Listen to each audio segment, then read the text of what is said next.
O sea, es decir, en el cotidiano de la vida, de repente no les sucede que ustedes se han detenido a preguntarse si tienen un problema de alimentación. Lo que pasa es que yo siento que si te acostumbras a no comer, tu mismo organismo se acostumbra y cuando comes más, pues te da, lógico, que te va a dar el vómito, ¿no? Y pues, es lo que pienso. A ver, Debbie hablaba con nosotros de eso en el programa anterior, ¿no? O sea, de repente sí es cierto que el organismo se puede acostumbrar como a funcionar con bien poquito. Se puede acostumbrar, se adapta. Claro que el organismo es sabio y puede adaptarse hasta periodos de ayuno prolongado, pero esto no significa que sea lo adecuado. Y muchas veces podemos consumirnos la grasa que tenemos en exceso, podemos llegar a consumirnos la proteína que tenemos en el cuerpo.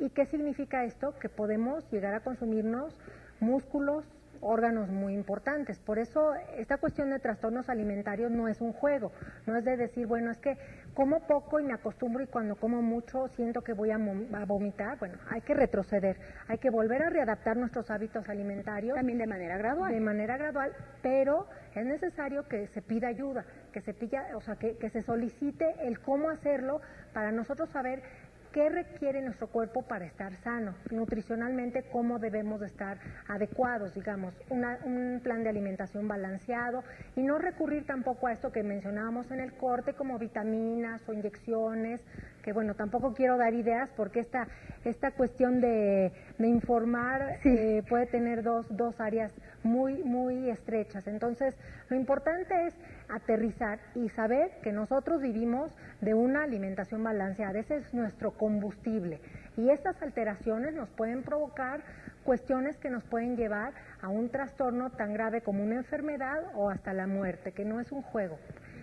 Pati, y en el caso de cuando la gente come de manera compulsiva, ¿cómo yo puedo identificar que eso ya se está presentando ya como un problema psicológico?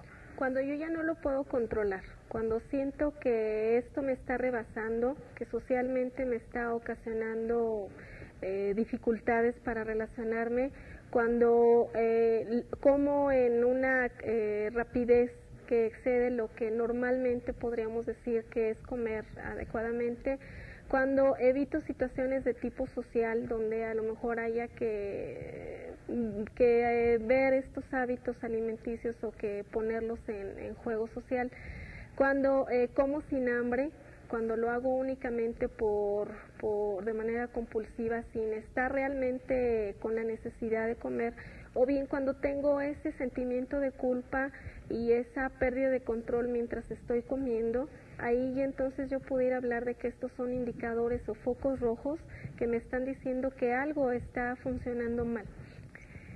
Gracias, Pati. Y bueno, también para nosotros, y Debbie lo decía de manera muy acertada, esta es como un poco la problemática y la situación que a veces se da en las grandes ciudades. Sin embargo, para nosotros también es muy importante saber qué ocurre con ustedes, estudiantes del CONALEP, en el interior de la República. Y hemos hablado en la parte primera del programa de que son básicamente la anorexia, la bulimia y el comer compulsivo como trastornos psicológicos y que evidentemente tienen consecuencias en la salud y en la vida de las personas. Sin embargo, para iniciar esta segunda parte, a mí me gustaría que nuestras dos especialistas nos comentaran cuáles son las consecuencias más graves de los problemas que generan este tipo de trastornos en términos tanto de nutrición y físicos como en el ámbito psicológico. ¿Quién quiere empezar de las dos?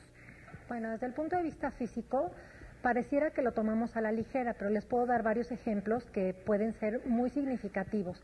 Como el perder peso, perdemos, que ya habíamos mencionado, la grasa corporal que nos puede llevar a una menorrea. Podemos perder calcio de los huesos. Pueden haber casos de adolescentes muy jóvenes con una pérdida hasta del 20, 30 o 40% de hueso, que pudiera equipararse con una anciana de 75 años de edad. Otra cuestión general pudieran ser fatiga constante, todo el tiempo hay fatiga, hay pérdida de la capacidad de controlar el calor en el cuerpo, o sea, hipotermia, todo el tiempo tenemos frío, unas más graves que otras, pero todas son consecuencias físicas que se pueden detectar, hasta debilidad muscular, pérdida de cabello, problemas gastrointestinales, acidez o pirosis todo el tiempo. Con el vómito excesivo podemos hasta provocar en el esófago problemas de generación de células cancerosas, o por ejemplo el utilizar constantemente laxantes Hemos tenido ya casos verídicos en donde pierden la capacidad de controlar los esfínteres y un hombre o una mujer a edades muy tempranas tiene que usar durante toda la vida un pañal por incontinencia. Entonces, no son causas que son aligeradas, son realmente graves, daños para toda la vida. Es decir, no podemos pensar que en términos físicos estamos jugando. De repente, darme la tarea de querer bajar de peso de manera dramática a través del medio que sea, me puede provocar incluso, digo, imagínense qué situación tan grave, ¿no? Una persona que de por vida tenga que utilizar pañal y además yo creo que le dañaría la vida. Además de que es muy triste, Sí. por ignorantes, realmente, por no saber que un laxante no va a ayudarnos a bajar de peso realmente. Entonces, todo esto que los medios a veces de manera inadecuada nos venden, hay que ser muy críticos porque esto puede ser el medio para llegar a una consecuencia física muy grave y a veces sin reposición. Eso sería en términos de la anorexia y de la bulimia. Es decir, aplicaría para ambos casos. Aplicaría para ambos casos. Consecuencias como un poquito más marcadas en el caso de la bulimia en términos físicos, Debbie. Habíamos mencionado, por ejemplo, la acidez, gastritis. También, como se utilizan medidas compensatorias del abuso de esto de laxantes y diuréticos, también problemas de retención de líquidos, inflamación de glándulas parótidas, a nivel de el manejar un vómito en exceso, hasta pérdida de piezas dentales, que a veces es muy difícil recuperarlo, problemas hasta a nivel cardíaco, porque hay una pérdida de electrolitos, de sodio, de cloro y de potasio que no se pueden controlar, y sabemos que el corazón es una bomba que trabaja con estos electrolitos, que muchas veces puede llegar hasta producirse un paro cardíaco. Ay, ¿sí? O sea, le estamos hablando de cosas serias. Es serio, es serio. En términos de las consecuencias, en términos de la conducta, Pati, que sabemos que esta es una enfermedad que nos puede llevar a la muerte, pero en el proceso, ¿qué se va dañando en términos, en los términos como de la psique de la persona? ¿Qué se va dañando? Bueno, obviamente que hay un problema de autoestima y que esta autoestima va a ir bajando cada vez más. Otra cosa que se ve afectada es la situación familiar. Porque esto obviamente que va a traer repercusiones a nivel de cómo se da el funcionamiento al interior de la familia, todos estos cambios en los hábitos de una gente va a tener repercusiones a nivel de la estabilidad familiar, de la dinámica. Se va a ver dañado también el aspecto social, por ejemplo, desde el momento en que la gente ya no quiere interactuar con los demás porque se siente insegura, porque siente que su valía personal está en función de que los demás me acepten si yo estoy muy delgada o si tengo X figura estética, pues eso se va deteriorando. Por ejemplo, tenemos casos donde si hay pareja, por la misma situación de los cambios alimenticios, se dan rupturas o se dan conflictos graves.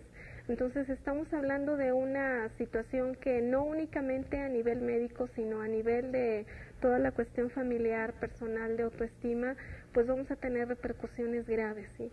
Y hay que considerar aquí que la adolescencia es una etapa donde lo que se está jugando precisamente es toda esta cuestión, la imagen corporal, estamos estrenando un cuerpo, pero que a veces por influencia de otras gentes o de los medios de comunicación, pues nos podemos ver afectados y podemos llegar incluso a la muerte, que creo que sería el grado más extremo.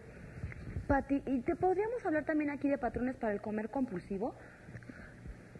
Básicamente, un trastorno nos puede llevar a otro, pero este comer desenfrenado también nos causa severos daños.